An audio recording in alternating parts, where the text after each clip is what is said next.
Hey everybody, this is Steve 87th here, bringing you another mail call.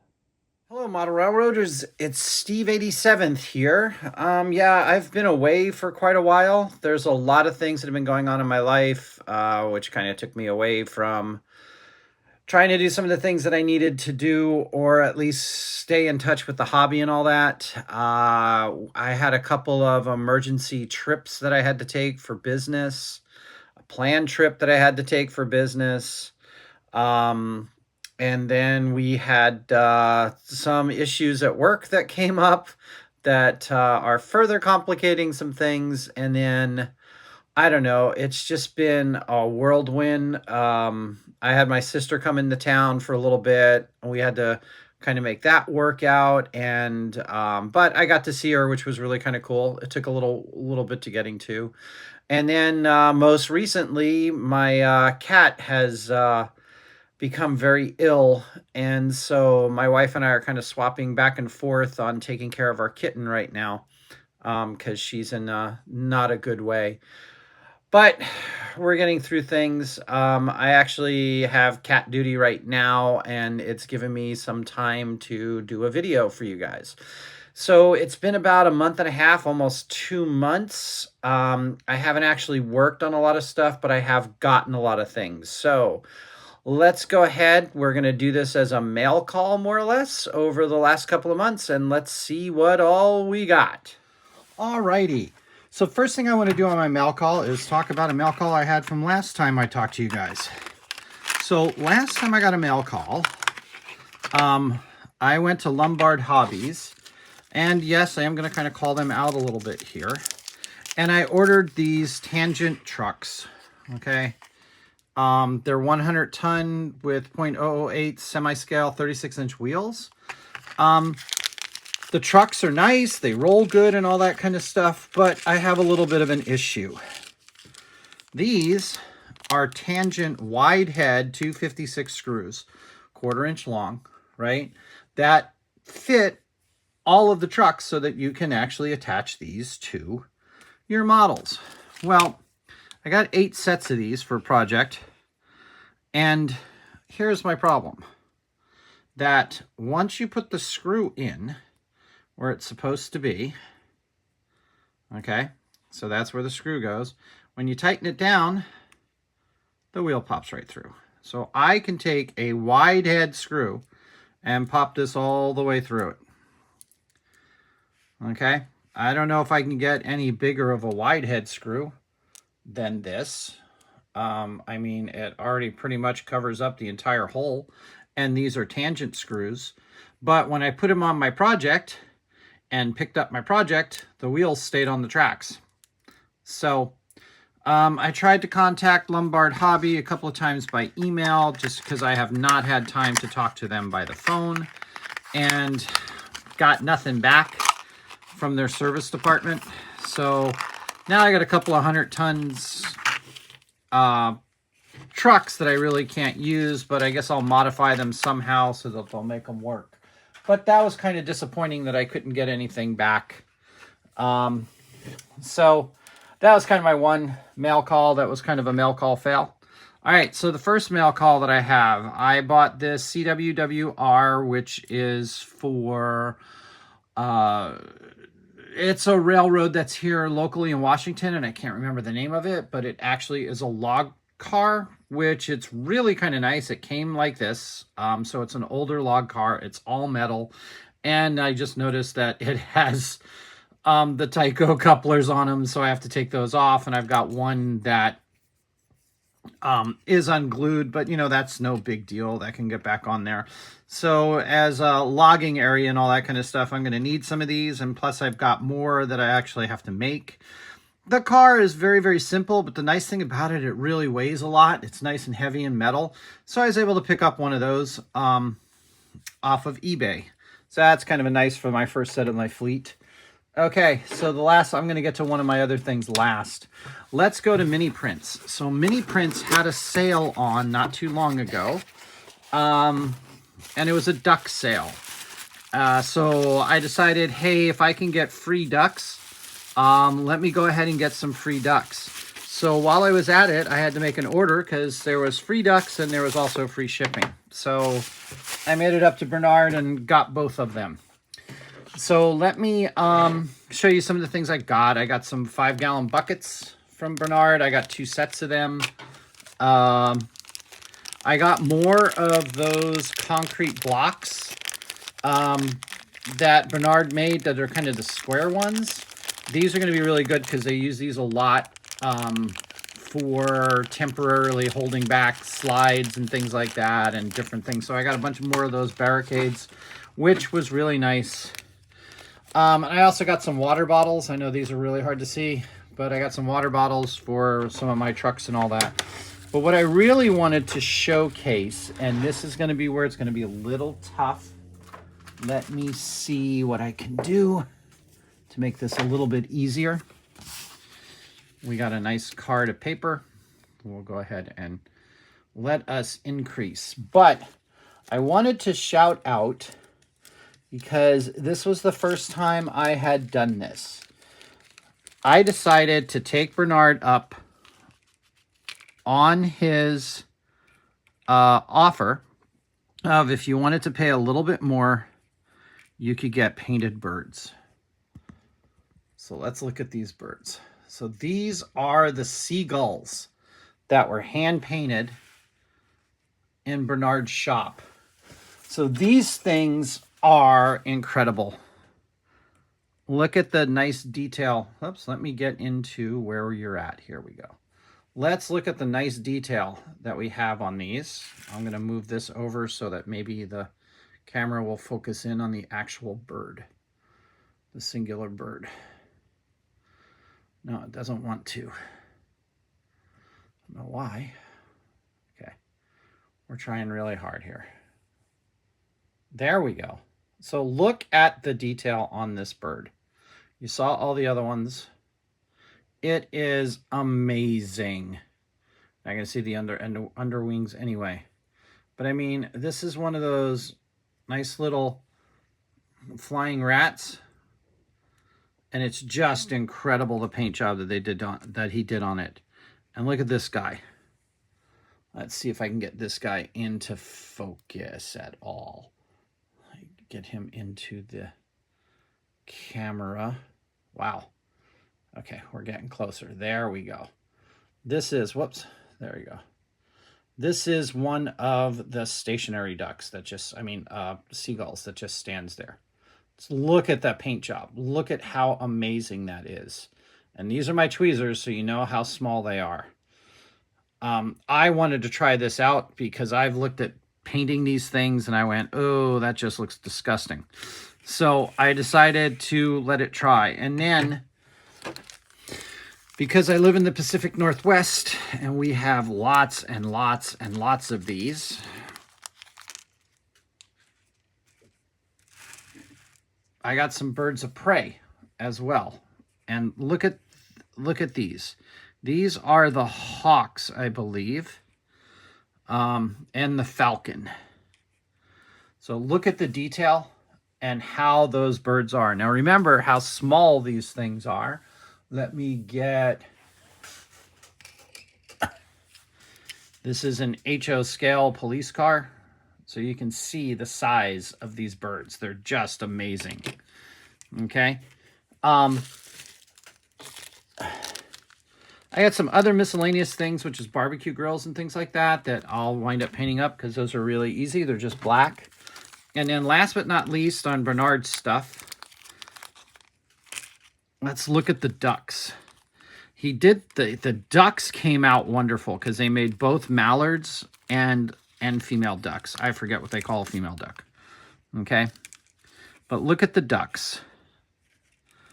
The ducks are just awesome. Look at how these guys are painted up. Let's see if I can get one of these guys off of his girlfriend there. And we'll bring him up into view. Okay. Look at that paint job. That is just phenomenal. Now, yeah, I can understand one of the things that's really tough with these things of this size and all that is actually getting the legs off of the ducks. So I wanted to give a great shout out and kind of a plug to Bernard. The guy that he's got doing, his little intern who's come in to paint up his animals, is doing a wonderful, wonderful job. And the reason I say that is if he can do this on the ducks and on the birds and the seagulls, just imagine what he can do on the other larger size animals that we've got. Okay, so that was my second mail call. Now, I told you before I had another mail call that I did. This was from Mall's World, which I got off of the internet. It's a hobby shop that is on the internet that I use and subscribe to and all that. And I've kind of been chasing this truck down for a while. These are very, very expensive, but he actually had a really good price on it. And yeah, it's nothing big. It's just a Promotex dump truck, but it does have the cylinder body on it, which these are kind of, they're fairly common out here on the Northwest. They're fairly common out here in the Northwest. So it looks like I got a little bit of work to do on this one to get it to work. But I've got other dump bodies for this, which may be made into trailers, which is a big Northwest thing where we trailer all of our trucks. So that was kind of nice. It took me a long time to get one of those. Finally got it. I see that it's got some work that needs to be done on it, but hey, we're modelers and that's what we do, right? We do work on things. Okay, so that was that one. Real quick mail call on that. The other thing that I did was Katie happened to be having a big sale on. This was a couple of months ago. So I showed you how it was sometime in the early summer or something like that. But I decided that I would go ahead and replace the trucks that failed before with some 100-ton trucks from Katie. So I haven't tried these out yet, but it looks like they've got a little bit of a better hole. If not, I'm going to have to figure out what we got to do and why the 100-tonners are just like that. It looks like they, so I got the different sets of them. Oh, the good thing is it comes with its own screws. Yeah, so those screws are going to fit to make sure that those work, and I think that those are plugs that go in there in case you want a smaller size. So that's good. So these are ASF roller bearing 100 tons bearings. Okay, again, it's for a project that I'm doing, and I'm going to show you part of the project here in a minute. And then, of course, while I was there and they were on sale, I got a 25 pack of the 48s, or the 148s, because, Katie had them in stock. I know that they've been a little bit tough to get as of late. So these I'm not going to open up, but I have 2 more boxes. And the reason I'm not opening them up is because I have one already out. So this has been my little project model that I was talking about. I was able to pick these up off of eBay. There's a man who makes these, and he actually did a pretty good job on it. The green's a little lighter than I'd want to have it, but these look like they're all 3D manufactured. It's got nice details on the ends. These are going to have to be painted silver, as I saw in the prototype, on both sides. And of course this comes out, and he's got it weighted to make this car nice and heavy. So the only thing that happened was when I got the trucks from him, they were 3D printed trucks. It was my first experience with 3D printed trucks, and I know Jim Tedesco did this on his video at one point in time. The wheels just don't roll as well, and that's partly because of the softer plastic that's used on them. The other thing that was a problem was he had these big washers, regular size washers on them, not scale washers, that were used in between these areas to keep these guys going.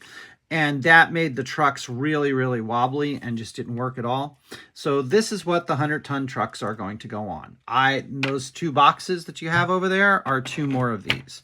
So that will give me, as soon as I finish the trucks, do a little bit of touch-up painting and all that, that will give me 3 And if anybody doesn't know what this is by now, these are nuclear fuel waste containers, all right? So what they do is when the ships come into the shipyard and get refueled, or they take the nuclear fuel out of the submarines and all that kind of stuff, these actually open up, they're welded, and they put the fuel, the expended fuel, in these casks. These casks are then taken by rail across the country to a burial site. Okay, it's not new fuel, it's always all spent fuel. And the funny thing is these actually come off. You can't see them, and you never see them in any of the pictures, but there is lifting rings that go on these to put them in there, because they have special cranes that lower all these in. So that's what these are for. The model railroad that I am modeling is at the Puget Sound Naval Shipyard in Washington. And one of the things that they do, and that they have done in the past, is refuel. Well, they defuel and refuel some submarines. Not too much refueling, but most of them is the defueling and decommissioning of them. Okay, so I need to have those as a specialty train that I'm going to get. And then lastly, on this mail call, I got a little box from Train World. So what did I get? I got myself a Rapido Trains Incorporated General Electric 44-ton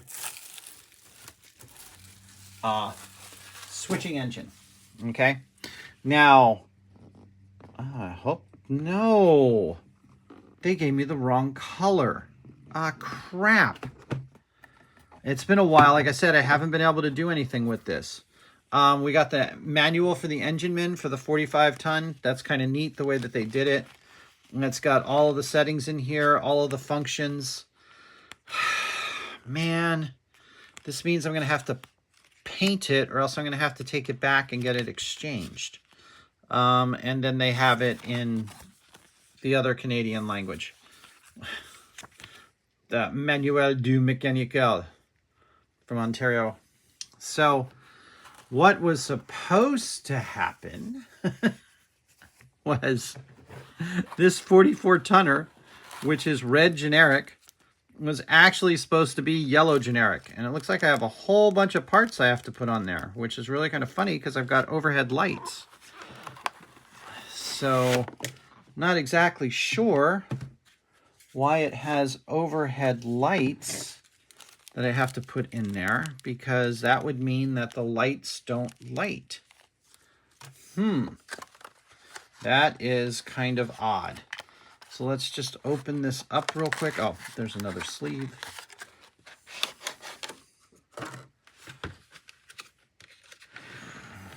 Open up the clip. Of course, it comes in a really nice box. So apparently, the lights will go up into this higher section, but those are not going to be lit. I would imagine that these are the lit lights. This is much, much heavier than the one that I have, which is kind of nice. So let me see if my other 44-ton is out here. So what this 44-ton is supposed to be for is the naval shipyard. And I don't see, I must have put my, he must be away someplace. But I have the old Bachmann 44-tonner. So I figured I would get this one because it's, you know, it's a Rapido one, it's more modern, and it is fully DCC, whereas the Bachmann one is early DCC. So, however, this was supposed to be yellow and not red. So now I have to go back and look to make sure that that's what I ordered. If I ordered a red one, then I'm going to do a red one. I got it unnumbered so that I could set this up as a U.S. Navy one.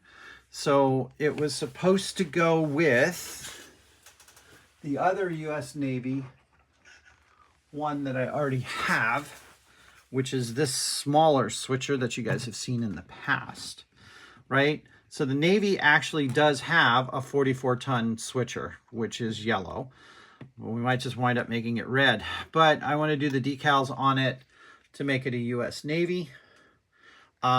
that will be used in the Navy Yard to move things around. So, and so that's kind of anticlimactic. So you can see that this was a grand opening for me as well. What did we get from Bernard this month?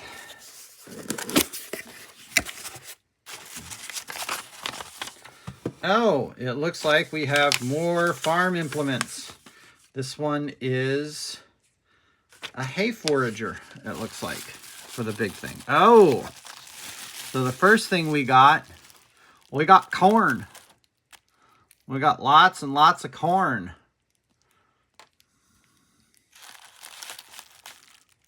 So apparently one of the new things that Bernard's making is corn. So we have something to harvest. That's kind of nice. You could always use corn. And then what else do we got? Oh, yes. It is coming on to fall, so along with the corn.